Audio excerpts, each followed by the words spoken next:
सकाळू नंगल दौड़ी तो बलद गोटाक नहीं जीवु जी छिड़ा होइथब ताकू जचु ये बलद जोतिला बेलू बाघ जाकि बेक देखला भितर देणु कहली माँ आज मरीजी ये बाँ पाखे जो सिंह ये बस मत नहीं गला मो बैग पतर से तो पड़ी राति 2टा नहीं आई माँ कुछ मत खाई गांडी पाखे बाहर की मुझे बही ये ठाकुराणी कइया गचटे रोची कइया गच जी बढ़ुची माँ से बढ़ुची।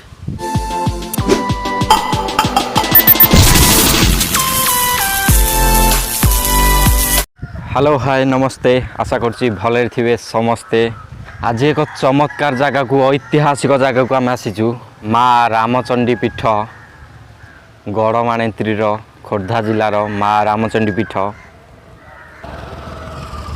संपूर्ण जगह आम आज बुलिकी देखा। मो सहित भिडटी पूरा लास्ट पर्यंत देखंतु अति चमत्कार जगह देखंतु मंदिर तले गोटे अति चमत्कार यज्ञ मंडप अच्छी देखंतु श्री श्री सोमनाथ देव श्री श्री भगवत देव नंबर 52 51 50 श्री श्री भगवत देव तल एरा कौन सब देखो अति चमत्कार भोग मंडप ये माँ रामचंडी पीठ पवित्र पीठ यार इतिहास ओ रहस्य आज सबकि जानिबा देखंतु यार रहस्य ये होची यार रहस्य बलद एवं बाघ हल कर देखंतु यह केवल माँ रामचंडी पीठ रे आपण देखा पाइबे अति चमत्कार यार रहस्य इतिहास विषय जानिबा एठार पूजारी नना को पचारिकी जानिबा चलतु संपूर्ण भिडियोटी लास्ट पर्यंत देखंतु अति चमत्कार नंदी एठारे अछंती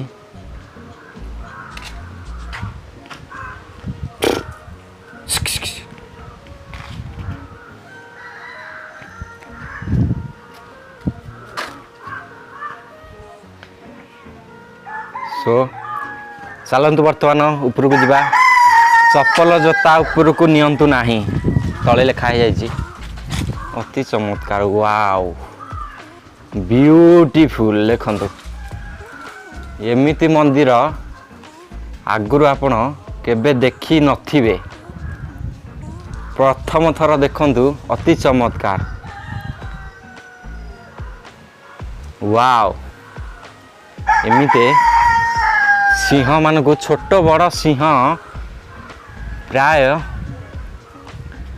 1000 रु 2000 सिंह एठार अच्छा देखु दुई पट साइड रे छोट बड़ सिंह अति चमत्कार देखु अति चमत्कार एठारे मानसिक करिथिबा भक्त माने तांकर मानसिक पूरण हेबा परे एही सिंह मान को गोटे गोटे सब तैयारी करसंती देखंतु केते सिंह माने केते मानसिक पूरण हेलाणी केते जनकर मानसिक पूरा मुंडिया शीर्ष रे माँ रामचंडी पूजा पाउछंती एठार रहस्य इतिहास अछि कि पूजारी माँ को चापुड़ा मारिथिला यार इतिहास रहस्य एठार पूजारी नना को पचारिकी आमे बुझिबा जानिबा चलंतु जिबा ऊपर को अति चमत्कार ए सिंह मान को देखंतु दीपट साइड रे अति चमत्कार भाव रे बसिसंती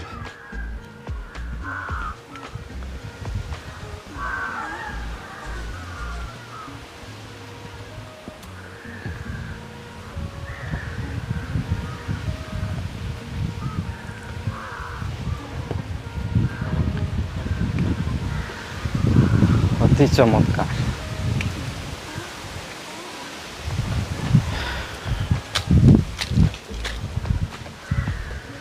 एठारे अति चमत्कार बलद अच्छी एपटे मध्य बाघ अच्छी बाघ बलद उपरे बसंतु नाही।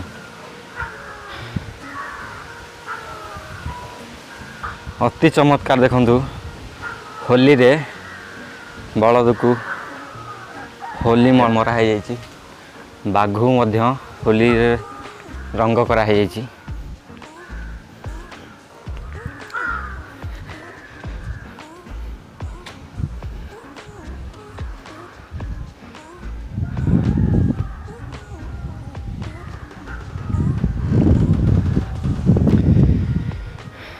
ये होसुंती माँ रामचंडी। यार ऐतिहासिक इतिहास और रहस्यमय माँ रामचंडी अति चमत्कार।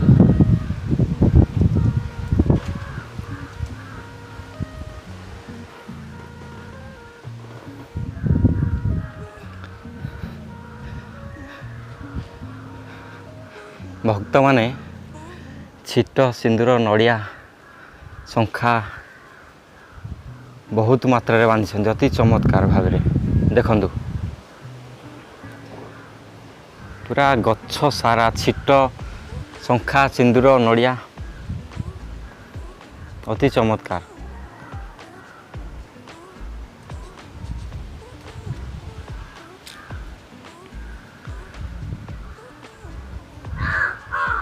माँ को आपण दर्शन करंतु जहाँ भी मनस्कामना अच्छी मनस्कामना करंतु पूर्ण हब माँ को पाखे।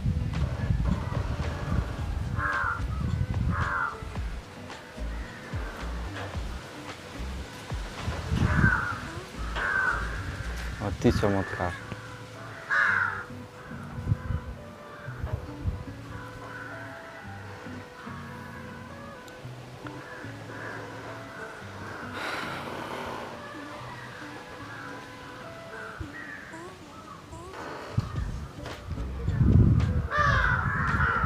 एठारे माँ दुर्गा पूजा पाउछंदी।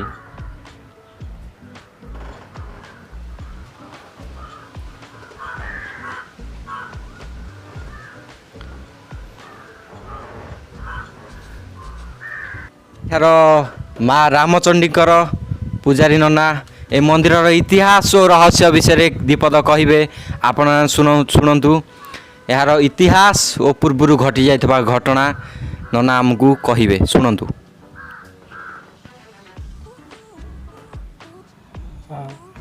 बलद कथा कहीदे अल्प अल्प मु कहीदे किमती बाघ बलद ये जी आम बापा गोसी बापा पूजा करते ये तो ये बाघ रही माँ बाघ रहा भितर ये देखती से पूजा पानी देकी जाती ये विशेष लोक कहीं आसते ये आम रजार कचूरी थाए से माँ पूजा पाई ये खाली फूल पानी देकी जाए जिया भितर बापा बसी बापा किए से बाघ ये रही ये बलद जमी चाष करी बलद फिटे देकी गला यदि से गोटे बलद गला गोटे बलद गलानी घर को यदि नगला एगुण माँ पाखे को सी भय कला कहला माँ तोरी पाखे सी रोची सी भी पूजक भी भय कला एमती माँ मो बलद खाईदेलु मत भी भय लगुच तो पाक जीविनी आतिक मु रही मु तो पाक जापरि ठाकुराणी स्वप्न है एणु चंडी कहला अरे जा तू सका पाइला बेलू जी छिड़ा होता तू सका नंगल दौड़ी तो बलद गोटाक नहीं जीवु जी छिड़ा होता ताकू जचु ये बलद जोतिला बेलू बाघ जाकि बेक देखला पृथ्वी तो तुमको से दिन माँ सब देदेला तथापि मुझे पिला पिला दिन रही रहा भितर गुण दिनकर एमती ऑर्डर लगिला मुझे सिंह करोड़ उपर शोची शोया भितर गुण मुझे माँ आज मरीजी ये बाँ पाखे जो सिंह ये बसती मत नहीं गला मुझे बहुत दिन कही भावुली आज भी कहली जदि नहीं गला से जो सड़क बसती से सड़क बसती पिला मत खाईदे से सड़क बसती मु देखुची मो बैग पतर से तो पड़ी राति 2टा नहीं आई माँ ମୁଁ ଦେଖୁଛି ତା ମୋତେ ଖାଇ ଦେଇଛି ତା ଗାଣ୍ଡି ପାଖେ ବାହାରିକି ମୁଁ ଉପରେ ବଇଛି। ଏ ବାଘ ବନ୍ଧନ ବି ସତ। ସେ 12,000 ବାଘ ତଳେ ଅଛନ୍ତି। ମୁଁ ଯେମିତି ଖାତା କଲମରେ ଦେଖିଲା ଭଳିଆ ଦେଖୁଛି। ଆଉ ଇଏ କାହାକୁ ଛାଡ଼ି ଦେଉନି ବଡ଼ ସିଂହ। ସିଏ ଖାଲି ସଡ଼ୁଙ୍ଗୁଟା ତ କହୁଛି ବାଘ ମାରି ଯାଙ୍କେ। ଆମେ କେମିତି ଉପରେ ଗାଁ ଭଳିଆ ଅଛେ, ସେ ତଳେ ବାଘ ସବୁ ଅଛନ୍ତି। ଇଏ ହେଉଛି ପୃଥିବୀର ଶେଷ ଥଳି। ଆଉ ସବୁ ବାଘ ଅଛନ୍ତି। ଇଏ ଆଉ କାହାକୁ ଛାଡ଼ି ଦେଉନି। ସେ ଗରମ ପାଣି ଖାଇକି ଅଛନ୍ତି ମୁଁ ଦେଖୁଛି। ଆମ ପଞ୍ଚଲିଙ୍ଗେଶ୍ୱର ବାଲେଶ୍ୱର ଜିଲ୍ଲାରୁ ପିଲା ଆଇଥିଲେ, କହିଲେ ବାବା ଲୋ ଇଏ ଯାଉଛନ୍ତି ବରୁଣେଇ ଠେଇ ଯାଇକି ବାଘ ସିଂହ ବାହାରୁଛନ୍ତି। ସେ ବୈଜ୍ଞାନିକ ଦେଖନ୍ତି। ମୁଁ କହିଲି ସତ ହେଇଥିବ ପିଲା, ମୁଁ ଏ କଥା ଦେଖିଛି। ଆଉ ଗେଷ୍ଟ ହାଉସ୍ରେ ଦିନେ ଶୋଇଥିଲି। ଶିଳା କହୁଛି ମୋତେ ବି ବାସନା ହେଲାଣି। ଏଇ ଆଦ୍ୟାଶକ୍ତି ମା ବାବା କହୁଛି, କହିଲା ଆରେ ମୁଁ ମା ମୁଁ ବାବା। ଏ ଶିଳା କଥାବାର୍ତ୍ତା କରୁଛି ପିଲା। ଆଉ ଶୋଇଲେ ବି ଶୋଇଲା ପୁଅକୁ ଉଠେଇ ଦେଉଛି।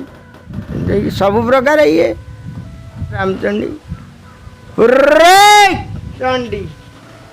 ସୋ ବାବା ଆମକୁ ଯାହା କହିଲେ, ଏହାର ରହସ୍ୟ ଇତିହାସ ପୂର୍ବରୁ ଘଟି ଯାଇଥିବା ଘଟଣା ଆପଣମାନେ ଶୁଣିଲେ। ଏଠାରେ ପୂର୍ବରୁ ପୂଜା କରୁଥିବା ପୂଜାରୀ ତାର 2 ବଳଦକୁ ନେଇକି ଏଠାକୁ ଆସିଥିଲା ହଳ କରିବାକୁ। ହଳ ସରିବା ପରେ ତା 2 ବଳଦକୁ ବାଡ଼େଇଲା ଘରକୁ ଯିବାକୁ। ଗୋଟେ ବଳଦ ଗଲା, ଆଉ ଗୋଟେ ବଳଦ ଗଲାନି। ସେ ତାପରେ ତାର ଗୋଟେ ବଳଦକୁ ମାଆଙ୍କ ପାଖକୁ ନେଇକି ଆସିଲା। ମାଆଙ୍କୁ କହିଲା କି ମା ଏ ବଳଦ ତତେ ଲାଗିଲା, ସେ ଯାଉନି ମୋ ସହିତ। ଏତିକି କହିଦେଇକି ମାଆଙ୍କ ପାଖରେ ଛାଡ଼ି ଦେଇକି ସେ ବଳଦ ଗଲା। ତା ବାସିଦିନ ସେ ଗୋଟେ ବଳଦକୁ ନେଇକି ଆସିଲା ହଳ କରିବ ବୋଲି। ଆସିକି ଦେଖିଲା ବେଳକୁ ମାଆଙ୍କ ପାଖରେ ଯେଉଁ ବାଘ ଥିଲା, ସେଇ ବାଘ ସେଇ ବଳଦକୁ, ତାର ଗୋଟେ ବଳଦକୁ ଖାଇ ଦେଇଛି। ତାପରେ ପୂଜାରୀ ରାଗି ଯାଇ ମାଆଙ୍କୁ ଗୋଟେ ଚାପୁଡ଼ା ମାରିଥିଲା। ଏହାର ରହସ୍ୟ ଇତିହାସ ଯାହା ପୂର୍ବରୁ ଘଟିଯାଇଛି। ତାପରେ ରାଗିକି ପୂଜାରୀ ଏଠାରୁ ଚାଲି ଯାଇଥିଲା। କହିଲା ମା ତତେ ଆଉ ପୂଜା କରିବାକୁ ମୁଁ ଆସିବିନି। ତା ପରଦିନ ରାତିରେ ପୂଜାରୀକି ମା ସ୍ୱପ୍ନେଇଲେ କି ତୁ ତୋର ସେଇ ଗୋଟାକ ବଳଦକୁ ଧରିକି ଆ ତୋ ଜମିକି। ତୋ ଜମିରେ ଯିଏ ଛିଡ଼ା ହେଇଥିବ ତା ସହିତ ତୁ ହଳ କରିବୁ। ତା ପରଦିନ ପୂଜାରୀ ତା ଗୋଟାକ ବଳଦକୁ ନେଇକି ଜମିକି ଆସିଲା। ଆସିଲା ବେଳକୁ ତା ଜମିରେ ବାଘ ଛିଡ଼ା ହେଇଛି। ସେ ବଳଦ ସାଥିରେ ବାଘକୁ ଜୋଚିଲା ଆଉ ହଳ କଲା। ଏହା ହେଉଛି ପୂର୍ବରୁ ଘଟି ଯାଇଥିବା ସତ୍ୟ ଘଟଣା, ଏହାର ରହସ୍ୟ ଇତିହାସ ଯାହା ଆମକୁ ଏଠାର ପୂଜାରୀ ବାବା କହିଲେ।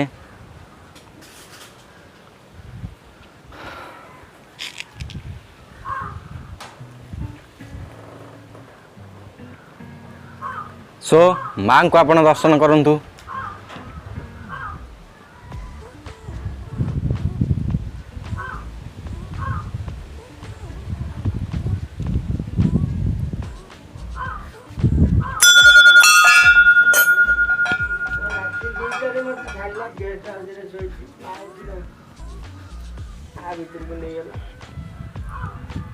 ପିଲା ବୁଲେଇ ଦେଲା। ଆଉ ଯେଉଁ ବାଘ ସିଂହ ମୋତେ ନେଲା ରାତିରେ, ସେ ଦିନ 2ଟାରେ ଛାଡ଼ିଲା। ଏମିତି ମୋ ବ୍ୟାଗ୍ ପତ୍ର ପଡ଼ିଥିଲି। ଆଉ ଜଣେ ଏଇ ବାରବାଟୀର ଭାଇନା ଥାଇଁ। ମୁଁ ଆସିଲା ବେଳକୁ ମୁଁ କହିଲି ଭାଇନା ବ୍ୟାଗ୍ ପତ୍ର କ'ଣ ହେଲା ନା ଏଇଠି ଅଛି। ଆଉ ଥରେ ମା ଗେଷ୍ଟ ହାଉସ୍ରେ ଶୋଇଛି। କହନ୍ତି ପିଲା ସବୁ କହନ୍ତି ଯେ ଆମର ଏଇଠି ଠାକୁରାଣୀ ଏ କଇଁଆ ଗଛଟେ ରହୁଛି। କଇଁଆ ଗଛ ଯେତିକି ବଢ଼ୁଛି ମା ସେତିକି ବଢ଼ୁଛି। ଯଦି ପିଲା କହନ୍ତି। ଆଉ ଦିନେ ସେଇ ଗେଷ୍ଟ ହାଉସ୍ରେ ତ ମା ପୂଜା ଗୁଣୁ ଏଇ ବଢ଼ିଆ ତୁ ମା ବି ଏବେ ବଢ଼ୁଛି।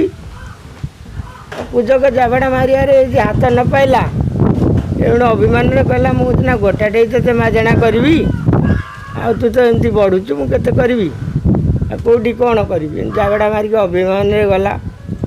ଏକରୁ ଗଣ୍ଡେ ମାଆର ଏଗୁଣ ବି ସେଇଠୁ ସ୍ୱପ୍ନ ହେଲା, ଆରେ ମୁଁ ତ ସେଠି ଅଛି, ଯେଉଁଠି ରହିଛି ସେଠୁ ଖଣ୍ଡେ ମୁଁ ଛାଡ଼ିଗଲି ସବୁଦିନ ପାଇଁ।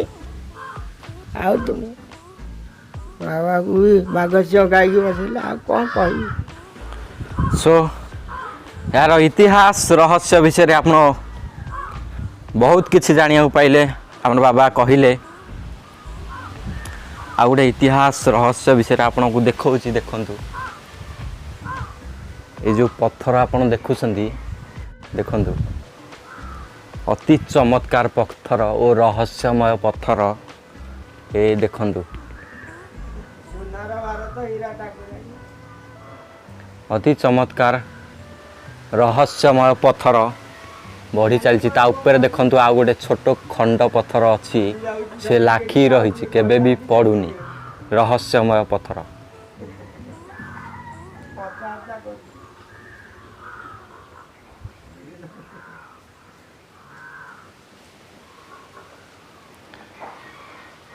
ସୋ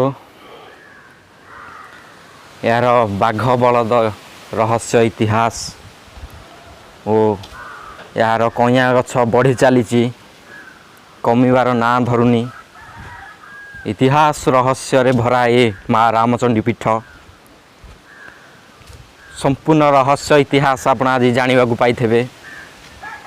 ସୋ ଭିଡ଼ିଓଟି ଯଦି ଭଲ ଲାଗିଛି ଲାଇକ୍ ସେୟାର ସବସ୍କ୍ରାଇବ୍ କରନ୍ତୁ। ବହୁତ ମାତ୍ରାରେ ସେୟାର କରନ୍ତୁ ଭିଡ଼ିଓକୁ। ମାଙ୍କ ପୀଠକୁ ଆମ ଓଡ଼ିଶାରେ ଏମିତି ଛୋଟ ବଡ଼ ବହୁତ ଜାଗା, ରହସ୍ୟମୟ ଜାଗା ଅଛି। ଆମେ ତାକୁ ଲୋକଲୋଚନକୁ ଆଣିବା, ଲୋକଙ୍କ ପାଖରେ ପହଞ୍ଚାଇବା। ଲାଇକ୍ ସେୟାର ସବସ୍କ୍ରାଇବ୍ ଚ୍ୟାନେଲକୁ ଯଦି କରିନାହାନ୍ତି ସବସ୍କ୍ରାଇବ୍ କରନ୍ତୁ। ରହିଲି। ଜୟ ମା ରାମଚଣ୍ଡୀ, ଜୟ ମା ରାମଚଣ୍ଡୀ। ପୁଣି ଦେଖା ହେବ ନୂଆ ଜାଗା ସହିତ ନୂଆ ଭିଡ଼ିଓରେ। ଜୟ ମା ରାମଚଣ୍ଡୀ।